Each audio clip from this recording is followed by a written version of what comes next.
बिस्मिल्लाहिर्रहमानिर्रहीम। लाखों करोड़ों दुरूदो सलाम मोहम्मद मुस्तफ़ा सल्लल्लाहु अलैहि वसल्लम और आले मोहम्मद पर। मैं हूँ उमर दराज गोंदल। मैं आपको आज सबसे पहले जो खबर देना चाहता हूँ हम मुआशी हालात के ऊपर कि क्या इस वक्त डॉलर्स की सूरत हाल है, क्या पाकिस्तान की इकॉनमी किस पोजीशन के ऊपर है, पाकिस्तान के पॉलिटिकल मामलात क्या हैं, असम्बलियाँ तहलील होने जा रही या नहीं होने जा रही। उसके बीच में खबर देना चाहता हूँ आज अदनान आदिल साहब के मुताबिक उन्होंने जो रोजनामा एक्सप्रेस ट्रिब्यून की रिपोर्ट को कोट किया है। आज पाकिस्तान के एक अखबार ने लिखा है कि सिर्फ साल 2022 के अंदर जो इख्तिताम पजीर हो रहा है उसके अंदर 7,65,000 पाकिस्तानी मुल्क छोड़कर रोजगार वगैरह के लिए दूसरे मुल्कों में चले गए हैं। उनमें 92,000 आला तालीम याफ्ता इंजीनियर्स, डॉक्टर्स, अकाउंटेंट्स और IT एक्सपर्ट शामिल हैं। आपको याद होगा कुछ रोज पहले पाइड नामी एक इदारे का एक सर्वे आया था जिसके मुताबिक 1/3 से ज्यादा पाकिस्तानी ये सोचते हैं या समझते हैं कि अगर उनको मौका मिले तो वो बैरून मुल्क चले जाएं। और वो इस हवाले से अब ये ऐसा क्यों हो रहा है, इस हवाले से आप जानते हैं कि मैंने इसके ऊपर लिखा भी कि अगर कौम के पढ़े लिखे लोग बाहर जा रहे हैं तो ये आपका मेरा नुकसान है, लेकिन अशराफिया के बच्चे तो बाहर से पाकिस्तान आ रहे हैं इसलिए कि वो आपके और हम सब के ऊपर हुक्मरानी करे। सुलेमान शहबाज पहुंच गए हैं, मरियम नवाज शरीफ आने वाली हैं, नवाज शरीफ भी मुकम्मल तैयार हैं और सलमान शहबाज जो इस वक्त तक इश्तिहारी हैं और उन्होंने सरेंडर भी नहीं किया, वो आज ये फरमा रहे थे, अंदाजा करें इस मुल्क की सियासी हालात का, वो ये फरमा रहे थे इमरान खान की कल की प्रेस कॉन्फ्रेंस के ऊपर रद्दमल देते हुए कि जनाब नए इंतखाबात का जो वक्त है उसका फैसला फौज ने नहीं, इलेक्शन कमीशन ऑफ पाकिस्तान ने करना है। बिल्कुल ऐसा ही होगा। सलमान शहबाज साहब, आपसे बेहतर कौन जानता है कि फैसले कौन करता है, फैसले कहां होते हैं और फैसले कैसे होते हैं कि आप इश्तिहारी हूं, मुल्क से बाहर हूं, उसके बावजूद अदालत आपको सरेंडर किए बगैर अदालत आपकी गिरफ्तारी से रोक दे, आप वापस पहुंचे और आपको प्रोटोकॉल के साथ लाया जाए और सरकारी गाड़ियां आपके आगे पीछे हों, आपके गले में हार डाले जाएं। हुजूर, ये आपसे बेहतर कौन जानता है, ये पाकिस्तान में होता है, बाहर शायद ना हो। पर चूंकि कल इमरान खान ने प्रेस कॉन्फ्रेंस कर दी, उस हुकूमत की कारकर्दगी कौम के सामने रख दी और अपना बताया कि हमारे दौरे हुकूमत के अंदर किस तरह से था, तो उसके बाद इस वक्त सिचुएशन है क्या, उसके बाद शहबाज शरीफ साहब कैसे रह सकते हैं कि वो प्रेस कॉन्फ्रेंस ना करे। तो शहबाज शरीफ साहब ने आज 4 बजे शाम प्रेस कॉन्फ्रेंस का टाइम दिया हुआ है, आगे पीछे हो सकता है, लेकिन बहरहाल आज उन्होंने प्रेस कॉन्फ्रेंस करनी है और उस प्रेस कॉन्फ्रेंस के अंदर वो हुकूमत की जो मुआशी कारकर्दगी है उसके ऊपर उन्होंने बताना है कि पाकिस्तान ने जो 3 सालों में 73 अरब डॉलर लाने हैं वो कहां से लाने हैं। पाकिस्तान के अंदर डॉलर्स की किल्लत है, आपने FIA को इख्तियार दे दिया कि जनाब इसके ऊपर एक्सचेंज वाले के ऊपर पकड़ लें, फलां को पकड़ लें। मसला एक्सचेंज को पकड़ना नहीं है, मसला ये है कि एक्सपोर्ट्स कैसे बढ़ानी है, पाकिस्तान की इनकम कैसे बढ़ानी है, जिसकी बुनियाद के ऊपर मुल्क मुआशी तौर पर आगे चल रहा है। तो चूंकि बात हुई थी वहां से इलेक्शन से, तो मैं इलेक्शन वाली खबर आपको इलेक्शन कमीशन की दे देता हूं कि इलेक्शन कमीशन सुबह उठता है तो वो देखते हैं कि इमरान खान के खिलाफ कोई नया केस लगा कि नहीं लगा, अगर कोई अगला लगा हुआ है तो उसकी समाअत कैसे है।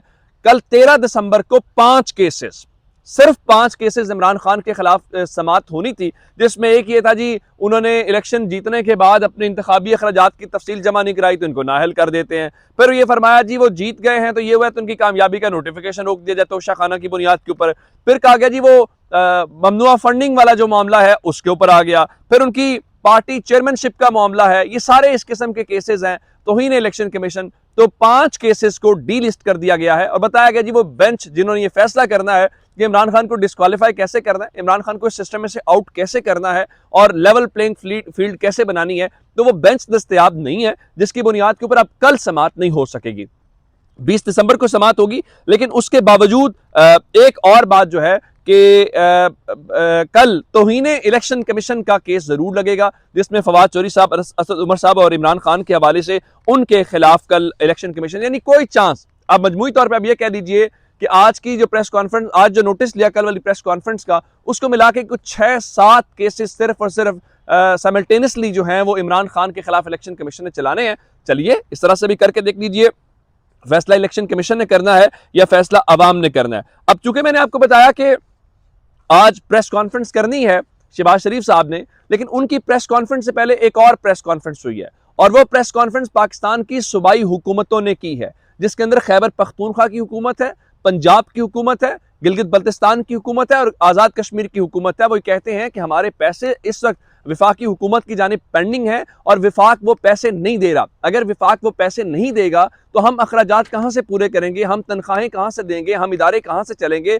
इसके ऊपर आज फवाद चौधरी साहब ने कहा था ये बुनियादी तौर पर इनके मामलात तो हुकूमतों का डिसफंक्शनल होने का वाज़ेह सबूत है, लेकिन आपको टीवी के ऊपर उस प्रेस कॉन्फ्रेंस के ऊपर नहीं होगा। और सिर्फ ये नहीं है, आप कहेंगे यहाँ पीटीआई की हुकूमत है, दूसरी जानिब बलूचिस्तान के अंदर तो तहरीक इंसाफ की हुकूमत नहीं है। और आज ही बजिंजो साहब जो अब्दुल कुद्दूस बजिंजो वहां के वजीर आला है, उन्होंने ये कहा है कि फौरी तौर पे वफाकी हुकूमत नया एनएफसी अवार्ड जारी करे। अब लेकिन एनएफसी अवार्ड कहां से जारी करेंगे, पैसे होंगे तो आप सूबों को देंगे और आपके ऊपर तो इस जो डिफॉल्ट का इशू है वो फंसा हुआ है, तो आप तो प्रेस कॉन्फ्रेंस कर सकते हैं या मीडिया को मैनेज कर सकते हैं, बाकी पैसे सूबों को देने के लिए हूं या ना हूं, कम से कम मीडिया के लिए 2 अरब रुपया जरूर गवर्नमेंट ने रखा हुआ है कि उनके मुंह कैसे बंद करवाने हैं। और दूसरी जानिब इस सारे सिनेरियो के दौरान असेंबलियां तहलील होने वाला इशू भी है।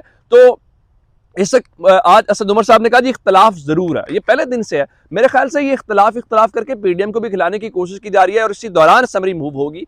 वो कह रहे हैं जी एक राय तो यह है कि फौरी तौर पर असम्बलियां तहलील कर दी जाए, दूसरी है कि थोड़ा टाइम लिया जाए, एक ये है कि टाइम पूरा किया जाए। अब इख्तलाफ तो पहले दिन से ही इमरान खान खुद मान रहे हैं, इवन पंजाब के जो वजीर आला हैं उनकी राय ये है कि हमें फौरी तौर पर असम्बली डिसॉल्व नहीं करनी चाहिए, लेकिन बहरहाल फैसला तो इमरान खान ने करना है। इस दौरान चूंकि हुकूमत और पाकिस्तान तहरीक इंसाफ के दरमियान कुछ मुज़ाकरात का अमल भी जारी है जो इसहाक डार और सदर आरिफ अलवी के जरिए हो रहा है, तो ऐसे में जो फजलुर रहमान साहब हैं वो बहुत परेशान हैं और उन्होंने पहले दिन से जब मुज़ाकरात की खबर आई तो वो इसके ऊपर खुश नहीं थे। उनका जी इनसे बिल्कुल मुज़ाकरात नहीं होने चाहिए। उसकी वजह यह है कि अगर आप मुज़ाकरात करेंगे, कोई दरमियान का रास्ता निकलेगा, कोई इलेक्शन हो जाएगा, तो मौलाना साहब डेरा इस्माइल खान की सीट कैसे जीतेंगे, उनके साहबजादे कैसे जीतेंगे, वो वजीर कैसे बनेंगे। तो उनका तो अच्छा खासा सेटअप इस वक्त चल रहा है, वो सेटअप खराब हो जाएगा और फिर उसके वापस आने का भी कोई यकीन नहीं है। इलेक्शन का रिजल्ट आप देख लीजिए, कल मुस्लिम लीग नवाज ने मुल्क के मुख्तलिफ इलाकों के अंदर वर्कर्स कन्वेंशन किए, सियालकोट के अंदर, जेहलुम के अंदर, हर जगह के ऊपर। और फवाद चौधरी साहब ने इस हवाले से आज लिखा कि नून लीग को पंजाब में होने वाले वर्कर्स कन्वेंशन से अपनी सियासी हैसियत का अंदाजा हो गया होगा। जेहलुम, सियालकोट और रावलपिंडी में करोड़ों रुपए खर्च करके चंद सौ लोगों के इज्तिमा और कश्मीर के इंतखाबात में बदतरीन शिकस्त नून लीग की गैर मकबूलियत की गवाही दे रही है। इसीलिए हुक्मरान इलेक्शन से भाग रहे हैं। यही वो असल मामला है जिसकी वजह से उनकी परेशानी बनी हुई है। तो अब फजलुर रहमान इस दौरान जी नाराज हो गए हैं। असल खबर तो ये है, वो कहते हैं आपने मुज़ाकरात क्यों शुरू कर दिए हैं। तो इस नाराजगी को अब मनाने के लिए अब जरदारी साहब को मैदान में उतारा गया है कि आप उनको कहें कि आपने कोई वजारत लेनी है, कोई और आपको चीज़ चाहिए तो वो दे देते हैं, नाराज ना हो। जारी बात है हमारे हाथ में नहीं है और इसमें कुछ वो ताकतें जो नजर नहीं आती उनका भी रोल है। देखिए इलेक्शन हो या ना हो ये एक अलग मैटर है, लेकिन जो हालात हैं वो सब के ऊपर असरअंदाज होंगे। वो सियासतदानों के ऊपर भी होंगे, वो फौज के ऊपर भी होंगे, वो अदलिया के ऊपर भी होंगे, वो बिजनेस के ऊपर भी होंगे। जब अल्लाह ना करे डिफॉल्ट हुआ तो फिर उसकी एक प्राइस होती है, वो क्या है वो हम सब जानते हैं। तो इसलिए फजलुर रहमान भी मान जाएंगे, जरदारी भी मान जाएंगे, सारे मान जाएंगे। अदरवाइज इमरान खान तो फिर इलेक्शन पे जाने की पूरी तैयारी है। अब जाते जाते आपको खबर जो देंगे वो आजम सवाती साहब के मुतालिक है। आजम सवाती साहब के मुतालिक आज सिंध हाई कोर्ट के 2 रुकनी बेंच ने केस की समाअत की। उनके साहबजादे ने आज ये इस्तदा की थी कि फौरी तौर पे इस केस के ऊपर समाअत की जाए, तो वो उन्होंने उनकी मंजूर कर ली थी। वहाँ पे फिलहाल सिंध के अंदर चूंकि और भी मुख्तलिफ केसेस हैं तो मजीद मुकदमात के अंदर सिंध हाई कोर्ट ने उनकी गिरफ्तारी से रोक दिया है। आज IG वहाँ पे आए और IG साहब से उन्होंने पूछा कि ये सुप्रीम कोर्ट के अहकामात की खिलाफ वर्जी है, आप कैसे इतने केसेस दर्ज कर सकते हैं। उन्होंने कहा जी मैं IG हूँ तो मैं SHO नहीं हूँ। कहा आप रिजाइन कर दें, आप इंटरेस्टेड नहीं है। तो वो अच्छे खासे थोड़े तल्ख जुमलों का तबादला भी हुआ, लेकिन फिलहाल उनको रिलीफ मिला है कि उनकी मजीद मुकदमात में गिरफ्तारी नहीं होगी और 14 दिसंबर तक तमाम जो पहली वाली दरखास्तें हैं उस दरखास्त को यकजा करके अदालत इस केस की जो है वो समाअत करेगी। अपना बहुत सारा ख्याल रखिएगा। खुदा हाफिज।